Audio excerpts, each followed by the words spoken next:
ನಮಸ್ಕಾರ ವೀಕ್ಷಕರೇ, ಶ್ರೀ ನ್ಯೂಸ್ ಕನ್ನಡಗೆ ಸ್ವಾಗತ. ನಾನು ಅಶ್ವಿನಿ.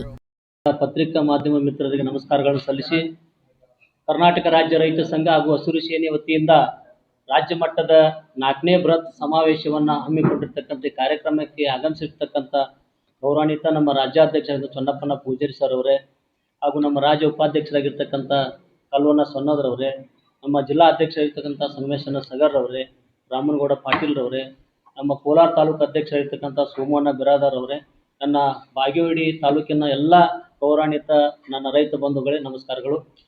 ಈಗಾಗಲೇ ನಮ್ಮ ರಾಜ್ಯಾಧ್ಯಕ್ಷರು ಹೇಳಿದ ಹಾಗೆ ಬಿಜಾಪುರ ಜಿಲ್ಲೆಯಲ್ಲಿ ರಾಜ್ಯ ಮಟ್ಟದ ಒಂದು ಸಮಾವೇಶವನ್ನು ಯಾಕೆ ಹಮ್ಮಿಕೋಬೇಕು ಅಂತೇಳಿ ವಿಚಾರ ಮಾಡಿದಾಗ, ಏನು ನಮ್ಮ ಆಲ್ಮಟ್ಟಿ ಜಲಾಶಯವನ್ನು 60 ವರ್ಷಗಳಿಂದ ಏನೈತಿ ಇನ್ನೂ ಅದು ಹಾಗೆ ಕೂತಿದೆ. ಅದಕ್ಕೆ 524.256 ಮೀಟ್ರಿಗೆ ಎತ್ತರಿಸಬೇಕು ಅಂತೇಳಿ ಆಗ್ರಹ ಇವತ್ತು ರಾಜ್ಯ ಸರ್ಕಾರ ಆಗಿರ್ಬೋದು, ಕೇಂದ್ರ ಸರ್ಕಾರಕ್ಕೆ ನಾವು ಒಂದು ಗಡುವನ್ನು ಕೊಡ್ತಾ ಇದ್ದೀವಿ. ಇದನ್ನು ಅಕಸ್ಮಾತ್ ಆಗಿ ಇದನ್ನು ನೀವು ನಮಸ್ಕಾರ ಎಲ್ಲ ರೈತ ಬಾಂಧವರಿಗೆ.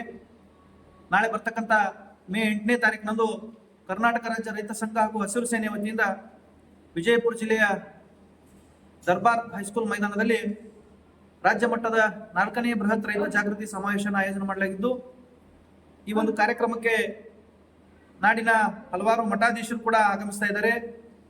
ನಮ್ಮ ಗುರ್ಲಾಪುರದ ಜೋಡೆತ್ತುಗಳೆಂದೇ ಖ್ಯಾತಿಯಾಗಿರುವಂತಹ ರಾಜ್ಯಾಧ್ಯಕ್ಷರಾದಂತಹ ಸನ್ಮಾನ್ಯ ಚನ್ನಪ್ಪ ಪೂಜಾರಿ ಅವರು ಕೂಡ ಈ ಒಂದು ಕಾರ್ಯಕ್ರಮದ ಅಧ್ಯಕ್ಷತೆಯನ್ನು ವಹಿಸಿಕೊಳ್ಳುತ್ತಿದ್ದು, ರಾಜ್ಯ ಗೌರವಾಧ್ಯಕ್ಷರಾದಂತಹ ಸನ್ಮಾನ್ಯ ಶ್ರೀ ಪರಮ ಪೂಜ್ಯ ಶಶಿಕಾಂತ್ ಗುರೂಜಿ ಅವರು ಕೂಡ ಈ ಒಂದು ಕಾರ್ಯಕ್ರಮದ ದಿವ್ಯ ಸಾನ್ನಿಧ್ಯವನ್ನು ವಹಿಸಿಕೊಳ್ತಾ ಇದ್ದಾರೆ.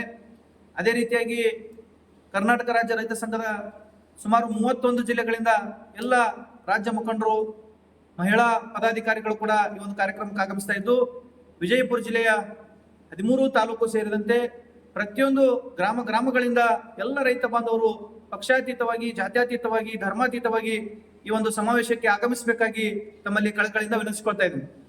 ಅದೇ ರೀತಿಯಾಗಿ ಈ ಒಂದು ಕಾರ್ಯಕ್ರಮದ ಮೂಲ ಉದ್ದೇಶ ಏನಪ್ಪಾ ಅಂತಂದ್ರೆ, ವಿಜಯಪುರ ಜಿಲ್ಲೆಯಲ್ಲಿ ಈಗಾಗಲೇ ರೈತರಿಗೆ ಸಂಬಂಧಿಸಿದಂತ ಹಲವಾರು ಜ್ವಲಂತ ಸಮಸ್ಯೆಗಳ ಕುರಿತು ಈ ಒಂದು ಸಮಾವೇಶದಲ್ಲಿ ಮಾನ್ಯ ಜಿಲ್ಲಾಧಿಕಾರಿಗಳಾದಂಥ ಡಾಕ್ಟರ್ ಕೆ ಆನಂದ್ ಅವರ ಮೂಲಕ ರಾಜ್ಯ ಹಾಗೂ ಕೇಂದ್ರ ಸರ್ಕಾರಕ್ಕೆ ಮನವಿಯನ್ನು ಸಲ್ಲಿಸಿ ರೈತರ ಎಲ್ಲ ಬೇಡಿಕೆಗಳನ್ನು ಈಡೇರಿಸುವಂತೆ ಆಗ್ರಹಿಸುವುದು ಮೂಲ ಆಗಿದೆ.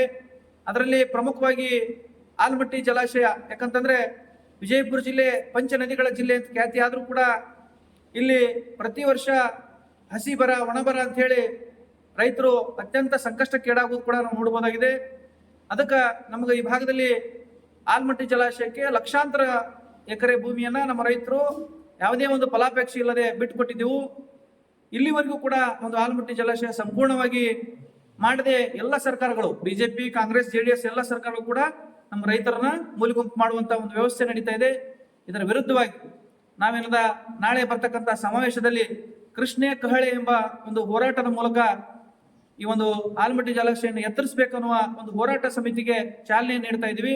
ಅದೇ ತರನಾಗಿ ಈ ಜಿಲ್ಲೆಯಲ್ಲಿ ವಿದ್ಯುತ್ ಸಮಸ್ಯೆ ಇರ್ಬೋದು, ಕಳಪೆ ಬೀಜ, ಗೊಬ್ಬರ, ಔಷಧ ಇರ್ಬೋದು, ಅದೇ ರೀತಿಯಾಗಿ ಹೊಸದಾಗಿ ನಿರ್ಮಾಣ ಆಗಿರುವಂತಹ ಎಲ್ಲ ತಾಲೂಕುಗಳು ಸುಮಾರು 10 ವರ್ಷ ಕಳೆದ್ರೂ ಕೂಡ ಅಲ್ಲಿ ಸಿಗಬೇಕಾದಂತ ಸರ್ಕಾರದ ಸೌಲಭ್ಯಗಳಿರ್ಬೋದು, ಅಧಿಕಾರಿಗಳಿರ್ಬೋದು, ಕಟ್ಟಡಗಳು ಇರಲಾರದೆ ಸಾಕಷ್ಟು ರೈತರಿಗೆ ಅನಾನುಕೂಲ ಆಗ್ತಾ ಇದ್ದಾವೆ. ಇನ್ನು ವಿದ್ಯುತ್ ಅನ್ನ ಖಾಸಗೀಕರಣ ಮಾಡಕ್ ಹೊಂಟಿದ್ದಾರೆ, ಅದು ಕೂಡ ನಿಲ್ಬೇಕು. ಯಾಕಂತಂದ್ರ ವಿದ್ಯುತ್ನಿಂದಾಗಿ ಏನು ನಮ್ಮ ರೈತರಿಗೆ ಉಚಿತವಾಗಿ ರಾತ್ರಿ ಸಿಂಗಲ್ ಫೇಸು, ಹಗಲತ್ತು 12 ಗಂಟೆ 3 ಫೇಸ್ ಕೊಡ್ಬೇಕಂತ ಹೇಳಿ ಮೊದಲಿಂದ ನಮ್ದೇನು ಹೋರಾಟ ನಡೀತಾ ಇದೆ, ಅದು ಕೂಡ ಈ ಒಂದು ಸಂದರ್ಭದಲ್ಲಿ ಮಾತಾಡ್ತಾ ಇದೀವಿ. ಇನ್ನು ಈ ಜಿಲ್ಲೆಯಲ್ಲಿ ಬೆಳೆಯುವಂತ ಅತ್ಯಂತ ಹೆಚ್ಚಿನ ಪ್ರಮಾಣದ ದ್ರಾಕ್ಷಿ ಇರ್ಬೋದು, ದಾಳಿಂಬರಿ ಇರ್ಬೋದು, ಅದೇ ರೀತಿಯಾಗಿ ಲಿಂಬೆ ಇರ್ಬೋದು, ಅದೇ ರೀತಿಯಾಗಿ ತೋಟಗಾರಿಕಾ ಎಲ್ಲ ಬೆಳೆಗಳು, ಇನ್ನು ಪ್ರಮುಖವಾಗಿ ಏನು ಈರುಳ್ಳಿ ಬೆಳೆಗಾರರು ಕೂಡ ಅತ್ಯಂತ ಸಂಕಷ್ಟಕ್ಕೀಡಾಗಿ ಏನು ಈರುಳ್ಳಿ ಬೆಳೆಗಾರರು ಬೆಳೆದಂತ ಬೆಳೆಯನ್ನ ರಸ್ತೆಗೆ ಚೆಲ್ಲುವಂತ ಒಂದು ಪರಿಸ್ಥಿತಿ ನಿರ್ಮಾಣ ಆಗೈತಿ. ಈ ಎಲ್ಲ ಬೆಳೆಗಳಿಗೆ ಬೆಂಬಲ ಬೆಲೆಯೊಂದಿಗೆ ಖರೀದಿ ಮಾಡಬೇಕು. ಅದೇ ರೀತಿಯಾಗಿ ರಾಜ್ಯ ಮತ್ತು ಕೇಂದ್ರ ಸರ್ಕಾರದ ಹಲವಾರು ಯೋಜನೆಗಳು ಈಗಾಗಲೇ ನೆನಗುದಿಗೆ ಬಿದ್ದವ. ಇನ್ನು ಅಲ್ಲಿ ಅನುದಾನಗಳ ಕೊರತೆ ಇದೆ. ಅವೆಲ್ಲವನ್ನು ಕೂಡ ಮತ್ತೆ ಪ್ರಾರಂಭಿಸಿ ಅವೇನು ಬೆಳೆದಂತ ಬೆಳೆಯನ್ನ ಮೌಲ್ಯವರ್ಧನೆ ಮಾಡಿ ಉತ್ತಮವಾದಂತ ಒಂದು ಮಾರುಕಟ್ಟೆ ಕೂಡ ಕಲ್ಪಿಸಬೇಕು ಅನ್ನುವಂತ ಒಂದು ಇಚ್ಛಾಶಕ್ತಿಯಿಂದ ಹೀಗೆ ಹಲವಾರು ಒಂದು ರೈತರ ಸಮಸ್ಯೆಗಳನ್ನು ಇಟ್ಕೊಂಡು ನಾಳೆ ಬರ್ತಕ್ಕಂಥ ಸಮಾವೇಶದಲ್ಲಿ ಇಡೀ ರಾಜ್ಯಕ್ಕೆ ಒಂದು ಮಾದರಿಯಾಗಿ ಸುಮಾರು ಒಂದು 10 ರಿಂದ 15, 20 ಸಾವಿರ ಜನ ಎಲ್ಲ ರೈತರು ಸ್ವಯಂ ಪ್ರೇರಿತವಾಗಿ ಒಂದು ನಮ್ಮ ರೈತರ ಶಕ್ತಿಯನ್ನು ಪ್ರದರ್ಶನ ಮಾಡಬೇಕಾಗಿದೆ. ಈ ಸಂದರ್ಭದಲ್ಲಿ ತಾವೆಲ್ಲರೂ ಕೂಡ ಯಾವುದೇ ಒಂದು ಸಂಶಯ ಇಟ್ಟುಕೊಳ್ಳದೆ ಇದು ರೈತರ ಶಕ್ತಿ ಪ್ರದರ್ಶನ ಮಾಡಬೇಕಾಗಿದೆ. ಆ ನಿಟ್ಟಿನೊಳಗೆ ತಾವೆಲ್ಲರೂ ಕೂಡ ಈ ಒಂದು ಕಾರ್ಯಕ್ರಮದಲ್ಲಿ ಭಾಗವಹಿಸಿದೆ ಅಂತೇಳಿ ಈ ಸಂದರ್ಭದಲ್ಲಿ ತುಂಬ ಹೃದಯದಿಂದ ಕೇಳ್ಕೊತಾ ಇದ್ದೀನಿ. ರಾಜ್ಯ ರೈತ ಸಂಘ ಹಾಗೂ ಹಸಿರು ಸೇನೆ ವತಿಯಿಂದ ಮೇ 8ರಂದು ವಿಜಯಪುರ ದರ್ಬಾರ್ ಗ್ರೌಂಡ್ನಲ್ಲಿ ನಡೆಯುವಂಥ ಒಂದು ಬೃಹತ್ ರೈತ ಜಾಗೃತಿ ಸಮಾವೇಶ ಇವತ್ತು ನಮ್ಮ ಈ ಬಸವನ ಬಾಗೇವಾಡಿಯ ಒಂದು ಸುದ್ದಿಗೋಷ್ಠಿಯಲ್ಲಿ ಬಸವನ ಬಾಗೇವಾಡಿಯ ರೈತರಿಗೆ ಒಂದು ಕರೆ ಕೊಡಬೇಕು ಅಂತಕ್ಕಂಥ ಒಂದು ಉದ್ದೇಶ ಇಟ್ಕೊಂಡು ನಮ್ಮ ರಾಜ್ಯದ ಕ್ರಿಯಾಶೀಲ ರೈತ ಸಂಘದ ರಾಜ್ಯಾಧ್ಯಕ್ಷರು ಇಡೀ ರಾಜ್ಯವೇ ರೈತ ಶಕ್ತಿಯನ್ನು ಒಂದು ಕಬ್ಬಿನ ಹೋರಾಟದ ಮೂಲಕ ಆ ಹೋರಾಟದ ಯಶಸ್ವಿ ಮಾಡುವ ಮೂಲಕ ನಮಗೆಲ್ಲ ಒಂದು ಹೆಚ್ಚಿನ ಒಂದು ಬೆಲೆಯನ್ನು ಕೊಡುವಲ್ಲಿ ಬಹಳ ಪ್ರಾಮಾಣಿಕವಾಗಿ ಆ ಗುರ್ಲಾಪುರ ಒಂದು ಐತಿಹಾಸಿಕ ಹೋರಾಟದ ಗುರ್ಲಾಪುರ ಹುಲಿ ಎಂದೇ ಖ್ಯಾತಿಯಾಗಿರ್ತಕ್ಕಂಥ ನಮ್ಮ ರಾಜ್ಯಾಧ್ಯಕ್ಷರಾಗಿರ್ತಕ್ಕಂಥ ಸುನ್ನಪ್ಪಣ್ಣ ಪೂಜಾರಿ ಅವರಿಗೆ ತಮ್ಮೆಲ್ಲರ ಪರವಾಗಿ ನಾನು ಸುಸ್ವಾಗತ ಬಯಸ್ತೀನಿ. ಯಾಕಂದ್ರೆ ಪ್ರಪ್ರಥಮ ಬಾರಿಗೆ ನಮ್ಮ ಬಸವನ ಬಾಗೇವಾಡಿಗೆ ಆಗಮಿಸ್ತಾ ಇದ್ದಾರೆ. ಅದು ನಮ್ಮ ಬೆಳಗ್ಗೆನ ನಮ್ಮ ಸಂಗಮೇಶ್ವರ ಫೋನ್ ಮಾಡಿ ಹೇಳಿದ್ರು ಇವತ್ತು ಸುದ್ದಿಗೋಷ್ಠಿ ಮಾಡೋಣ ಅಂದಾಗ ಯಾಕೆ ಭಾಳ ಖುಷಿ ಆಯ್ತು ನಮಗೂ ಕೂಡ. ಅದ್ರ ಇನ್ನೂ ಹಲವಾರು ರೈತರು ಬರೋರಿದ್ರು. ಆದ್ರೆ ನಮ್ಮ ಮತ್ತಷ್ಟು ಸುದ್ದಿಗಾಗಿ ನೋಡ್ತಾ ಇರಿ ಶ್ರೀ ನ್ಯೂಸ್ ಕನ್ನಡ.